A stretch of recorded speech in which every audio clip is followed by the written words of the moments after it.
राज्यसभा में आज हमने भी देखा, पत्रकार दीर्घा में सारे पत्रकार बैठे थे, उन्होंने भी देखा, सदन की कार्रवाई भी देखी। आते ही चीफ व्हिप इशारा करते हो, पूरी सरकार खड़ी हो जाती है, सत्ता पक्ष खड़ा हो जाता है और सब लोग सदन में व्यवधान देते हैं। मेरा एक आकलन है, मुझे ऐसा लगता है कि मौजूदा सरकार संविधान पर चर्चा नहीं कराने देना चाहती, जो 2 दिन निर्धारित है। इसके लिए वातावरण लगाया जा रहा है। मैं किरण रिजिजू जी को समझाना चाहता हूं, बताना चाहता हूं, आप उपराष्ट्रपति को उसके जाति और धर्म के हिसाब से बांधेंगे? वो पद ऐसा है जिसकी गरिमा के खिलाफ है ये।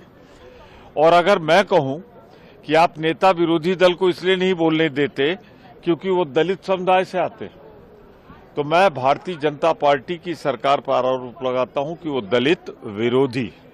सर, आपको बोलने के लिए कहा गया था। मैंने खड़े होकर यही कहा कि संविधान विरोधी है ये सरकार, हम संविधान को मानने वाले हैं।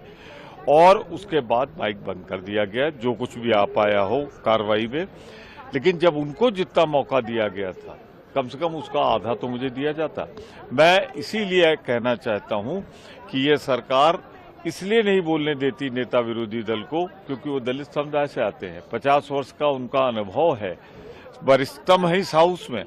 तो ये दलितों का जो अपमान किया, इसकी कीमत भाजपा चुकाएगी। किरण रिजिजू जी ने सीधे तौर पर आज सोनिया गांधी जी और जॉर्ज सोरोस का नाम लिया है। इसीलिए तो नहीं हो रही चर्चा, क्योंकि अडानी और मोदी का जो रिश्ता है वो खुल न जाए, इसीलिए तो नहीं बात हो रही।